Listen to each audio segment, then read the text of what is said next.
Hello everybody and welcome back to Kerbal Space Program, where last episode we returned back home from installing the S0 truss segment, and it looks like next up on our list is going to be, if we hop on over here, it's going to be the P1 truss segment, which, looking into it, in the ISS configuration, the P1 truss segment is right here, and it's just on the opposite side of where the S1 truss segment goes, and it just gets installed exactly like that.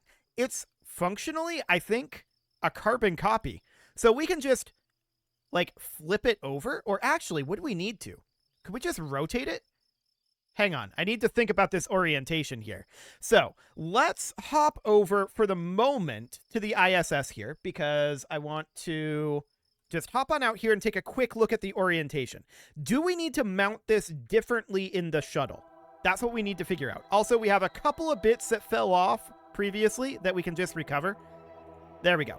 Okay, so let's hop over to the ISS and take a quick look here. So if we have exactly the same thing, it's going to be attached on the opposite side, right? So the question is, once we get loaded in here, there we go. The question is, if we've got this structure here and we're bringing it in over here, this docking port would be plugging into it, right? And previously we had the shuttle facing this direction. So it was facing essentially like down here, but the like up vector was this way, right? So that's the way it was facing previously. If we just wanted to move it over, yeah, we shouldn't have to rotate it at all, as I think about this, because we could just arc it over like that, and then it would come in upside down, but it's symmetrical vertically. So that shouldn't be a problem. Yeah, I think that we should be able to just launch the P1 segment as is, and it should be absolutely fine. Let's hop on back to the Space Center, and let's do that. If we have to do any sort of changing around of it, we can always do that and grab it with the robotic arm. But I'm pretty sure this will work as is. I'm like 85% sure. So we'll hop into the VAB here. We'll load up the S0 truss, but this is, of course, the P1 truss, which is probably not actually identical in reality. It's probably a bespoke component, but to be honest, we're probably just going to do it this way. It looks the same, and that's close enough. So that was previously the S1 truss segment, so that would be this guy, right? So if we open this up, that is our S1 truss segment right there, all stowed away. And I'm just going to make this be the P1, which I suspect, I don't know this for a fact, but I suspect that the S stands for starboard and the P stands for port. That would make sense to me, especially considering, pretty sure that's the direction they're installed in, right? Oh yeah, that's absolutely the direction they're installed in. If we go here, the S1 truss segment is on this side, which is towards starboard, and the P1 truss segment is on this side, which is towards port. Okay, so that seems absolutely fine. I think we just lift this thing off as is, and we put it in like this. We should be able to get it in there because we are symmetrical vertically. It should be fine. It doesn't actually matter which way we put it in, assuming... Hang on, I'm just thinking about this for a moment. Yeah, it should be fine. It should be fine. I was thinking about putting a rotation servo on the underside of the decoupler, but I don't think that's required. I really, really don't. This should work. Unless I'm thinking about it completely wrong, which I might be. You never can tell, but it'll be fine either way. We'll get it solved. So we'll set this as our target, and we are going... Why is this at 422 again? And skipping circularization. Go back down to where we had it before, please. We're going to launch into plane of target, and we're going to engage this autopilot so that it does all of the auto warping for us. Phenomenal. So that'll be excellent. Of course, our launch is going to be in about an hour here, but we'll warp straight on through. What warp speed does it put that at? 1,000? Okay, that's reasonable. Yeah, that's absolutely reasonable. So we're going to have our launch countdown here of approximately 11 seconds. It's actually giving us 12, but close enough. That'll do. And of course, we're not attempting to launch directly to the station. Hang on a moment. Disengage autopilot. Reverting this back. Abort flight. Abort flight. Why, you may ask? The answer is because I want to remove those tail fins and see how that goes. So I'm going to remove the standard canards from the SRBs here. They contact in with the Kerbal tank, and I don't think they actually provide all that much stability. So all we need to do is have the ability for this to not impact the wings before it clears, right? And I don't think the canards actually help with that at all. So we can save a little bit of money per launch, which would be great. We are technically negative per launch, although we recover the space shuttle, so we get a good amount of that back. So we're technically positive per launch, but that will save us, what was that, like 6,000-ish per launch? That's not bad. We'll definitely take that. I really don't think they're necessary. They're also unnecessary weight. So we'll get going a little faster as well, which isn't a bad thing. Okay, anytime we can get loaded in here would be great. And we'll need to select our target, of course. There we go. So we'll select our target as being the ISS here, and we'll launch into plane of target and engage autopilot. Okay, we'll have to rewarp, but that will save us some money, and that will also mean that our fuel takes us just that little bit further. It's not going to be much, to be honest. And it's not like we have fuel issues, but it's still a good thing to do. Hopefully, we don't have any major issues with our takeoff here. That would be problematic if we did. Well, not our takeoff. It's going to be the SRB detachment. But that's what the Separatrons are for. And I think that they were the ones really doing the work there, not the standard canards. So we're going to launch here in 3, 2, 1, 0. And off we go. Phenomenal. So yeah, the real question here is going to be, how does that SRB detachment work? As before, I'm going to be detaching them at about 2 seconds of burn time remaining. We'll hot stage those. And that allows them to clear the rest of this, in theory. The Separatrons, their job is to make sure that it doesn't impact anything, in theory. We'll see how effective all of that is, here at about 62 seconds. But for now, of course, we just need to get as much altitude as we can and start punching through this lower portion of the atmosphere. We are starting to pick up a little bit of horizontal speed, which is great. Fully expected, of course, but great. Yeah, we can see our inclination is definitely getting better. By no means is it perfect, but it is getting better. Cool. So that all looks absolutely fine. It is nice that we're able to reuse this truss segment as well. That definitely saves some time. The design work can get a little bit intensive, no doubt about that. And I'm not even trying that hard. That's the remarkable thing about it. Like, you can put so much time into that. I'm just trying to get things that vaguely resemble it in terms of functionality and form, right? But vaguely resemble nevertheless. So we're currently cruising at about 400 meters per second. We're not picking up all that much speed right now, but that's fine. We've still got about 25 seconds of burn in our SRBs here. All is looking good on that front. The question is, what happens when we detach the SRBs? I suspect they'll be fine. I think it's the Separatrons doing the work there. I don't think it's the canards. So we've got about 10 seconds until detach. Cool. So we're down to 6 seconds, 5. Remember, we're doing this at 2. So 3, and now. And we're clear. I like it. That's excellent. That's very, very good. Of course, I'm manually staging that one. I'm not going to trust MechJeb with that. At this point, Do we want to turn down the gimbal to that 33 number? Let's try it and see if it is acceptable. I think it should be, because lower in the atmosphere we'll have more control from our control surfaces, right? Yeah, that definitely evens out that shimmy. No doubt about that. So things are looking good procedurally as far as our shuttle launch goes. We do need a fair amount more horizontal speed, but we're getting almost exclusively horizontal speed right now. We are putting a little bit into slowing down our vertical speed loss, but mostly we're getting horizontal at this moment. We can pin open our tank here, and we can see that our apoapsis is pushing straight on up towards that 70-kilometer marker, which is the boundary of space in KSP.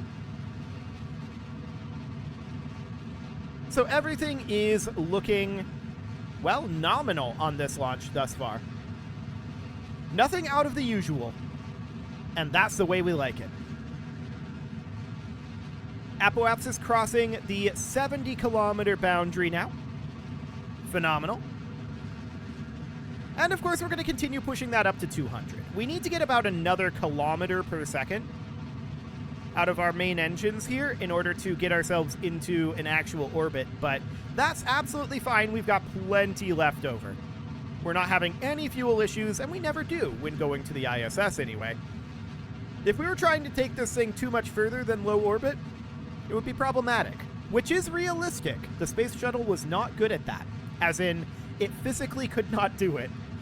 So, there is that.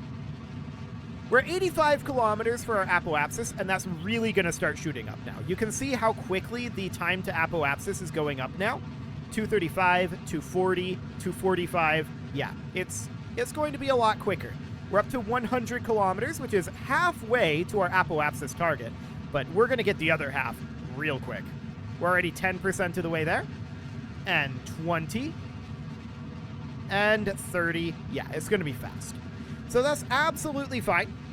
We're going to be fine-tuning the apoapsis right about now. There we go.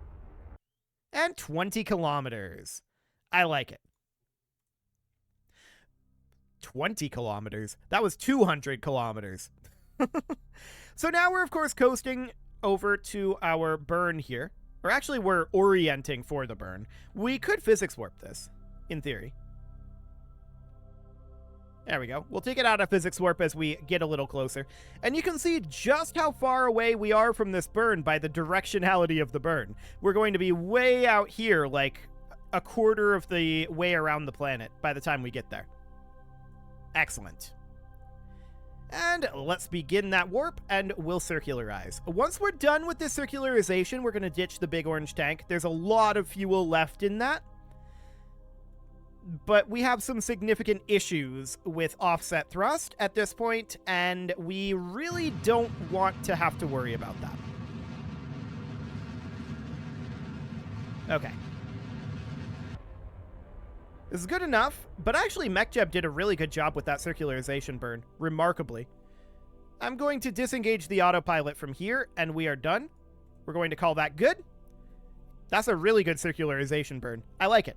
So, of course, next we're going to be ditching the big orange tank and reconfiguring for orbital flight. So let's have Bill hop on out here, and he's going to head on over here. Now, of course, in reality, they didn't have to reconfigure like this because they could just change the angle of the engines, but this is KSP. Things are a little different. So we're going to remove the struts here. 1, that was not the correct strut.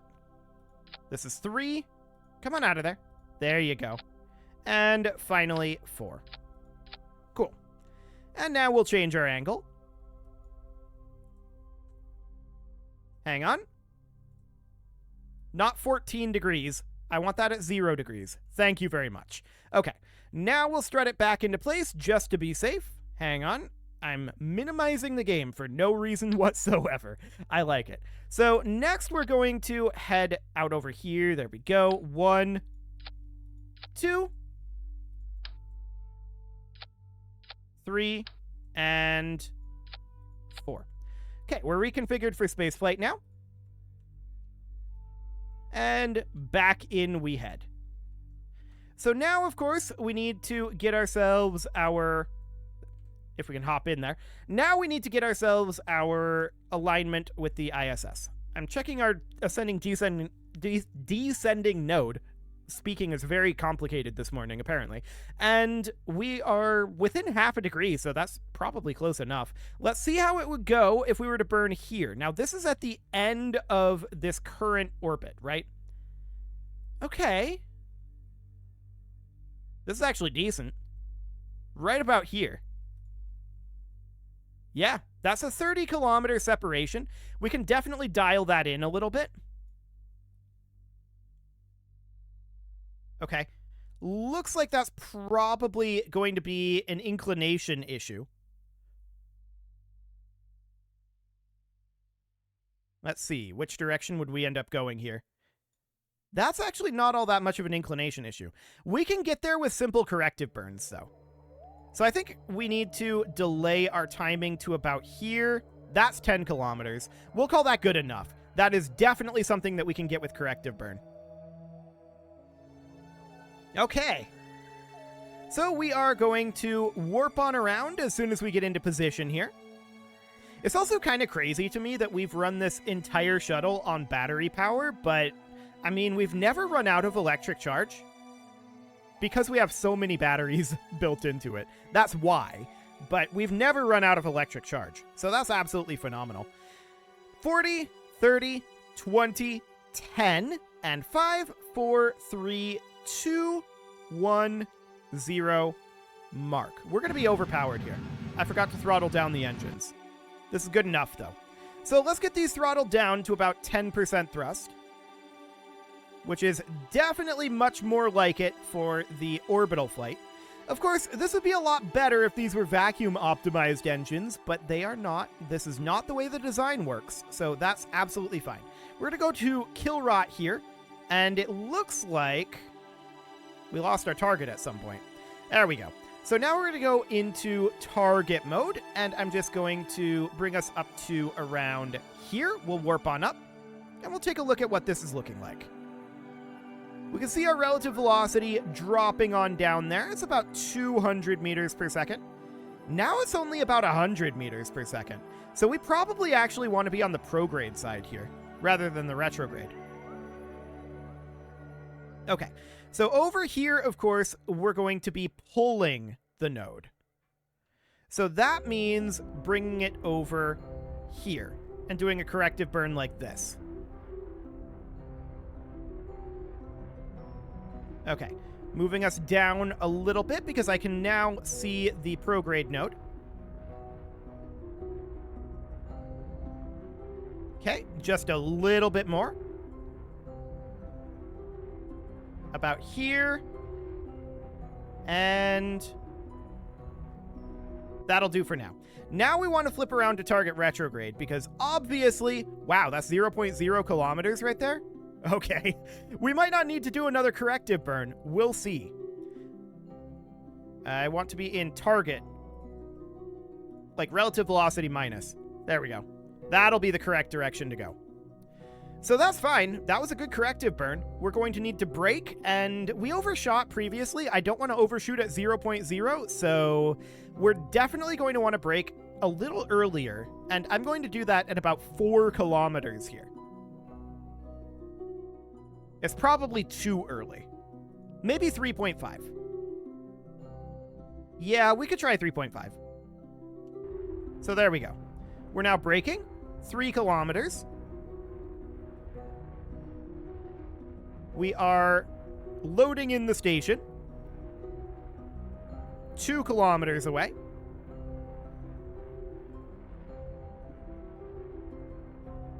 1.5. We've slowed down considerably. I'm going to bring us down to around 10-ish meters per second. Actually, we definitely need to continue to burn here. 70 meters per second, 700 meters out. But slow it right on down. We are going to be missing the station, which is good. We don't want to be impacting it. 400 meters out at this point. 25 meters per second. Yeah, we're slowing down a little more than we need to, which is good. We are slightly undershooting it. That's good. We want that. So we're going to be around here. And of course, we're going to have to position for the port side truss segment here. We're going to want to install that in the same way that we did previously. So I'm just going to get us rotated around over here. I think we're coming in on the correct side. Yes, we are coming in on the correct side for that. So that's not bad at all. Excellent. We're just going to want to continue to drift on forward a little bit.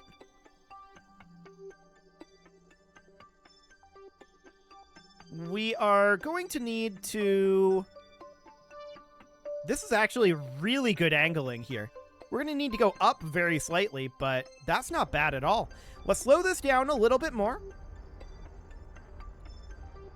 We're 70 meters out right now.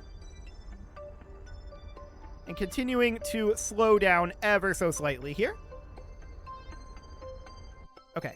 We're slightly undershooting that again, so I'm just letting us drift forward a little bit further here. We're going to need to go just a wee bit further, but more like about here or so. So let's bring it to a halt.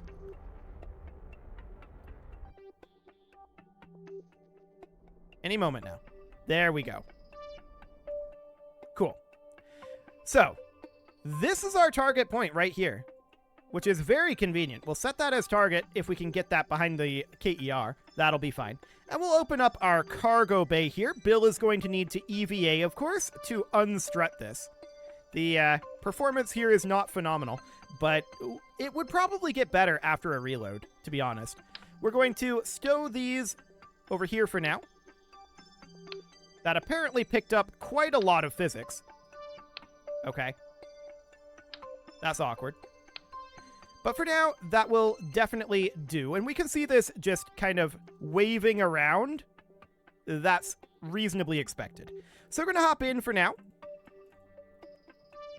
These sorts of physics artifacts get worse as we have a lower frame rate, right? So this is just going to get worse, but we have ways to work around it. So that's absolutely great. We're going to extend out our telescoping hydraulic cylinder maximally. And then Bill's going to EVA again, and in EVA construction mode, we need to anchor this down. So we'll anchor it from here. Oh, wow. Okay, we'll anchor it about like that. And then out over here, about like that. Now we'll get in. Okay, kill rot, please. We didn't actually pick up any speed. That was only rotational energy, which is good. So we can control from here, and we can point at target. And we're going to need to rotate, of course, so that these are facing this direction, right? So we'll need to rotate it around like so. And we'll need to change our overall positioning. But something approximating this would do the trick. So now what we want to do is we want to go over to... Hang on, I'm just thinking about directionality here. We want to go over to the right at this point. That's definitely trying to rotate us. Okay, yep. We need to go this direction. And I think up a bit. That's actually down, so this direction. Cool. We're not inverted in our vertical directions, but we are inverted in our horizontal directions from this position. And our angling is not 100% correct right now, but we're just going to get this approximately into position here. And I want to move towards the target a little bit. Okay. Something about like that will do for now. Okay. So we're just bringing this on over. I'm adjusting our overall velocity at the moment.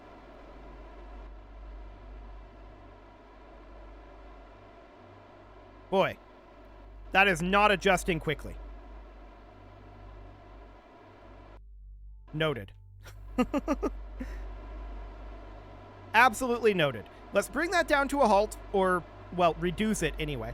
We don't want to be exactly in position right now. We don't want to bring this in at this exact moment. We're going to need to do an adjustment, right? So we're just bringing it in about like that. There we go. And let's just get this closer for the moment. It doesn't have to be perfect just yet. I just want to bring it in to be somewhere around 15-ish meters away. We're currently about 24. So we do need to get closer here. We may want to retract this solar panel, but honestly, I think we weren't close to it previously, right? So in theory, it shouldn't be a huge deal. Okay. Slowing us down a wee bit here. We're getting close to our target position, and we're going to have to work on lining this up. So that'll be okay. We're going to need to move, I think, a bit up still, and we're definitely off in our rotation. No doubt about that. Okay. So we're just bringing this down. We don't want docking forces to take over at this juncture. Okay. Noted. Okay, we'll call that good for now. And what we're going to need to do here, then, is we are going to need to rotate... not this direction, but this direction. Okay. To somewhere around here. Now, I think we're a little too far this direction. So we're going to move over here a bit. And I want to move in towards the target just a wee bit at this point. Okay. Something kind of like this. We're a little high, it looks like. So we're going to bring this down ever so slightly. Double checking our rotation here. We definitely need to come this direction. Definitely. But overall, I think we are in approximately the correct position. Approximately. We continue to drift inward here. It's getting more and more correct all the time. And there we go. We are docked. Phenomenal. That looks approximately correct. Now it is time to put a cut in here, so I'm going to go ahead and do that. And next episode, hopefully when we load this up again, the frame rate will be a little bit better. And we're going to get this all strutted into position and finalized, and then we'll bring this flight right on back. You can leave your offerings to the engagement gods in the form of likes, comments, subscribes, and bell ringings, and a very special thank you to all of the channel members for making this video possible, including ALS Gamer, Shadow Wolf, Andy McGar, Upper Cumberland Gamers, Nick Smarty, Dimitri H, Punching the Microphone, Soccerman12UK, Kentogan, and all the rest. And of course, you. Thank you for watching. If you'd like to support the channel, you can click the join button down below the video, and as always, I will see you all next time.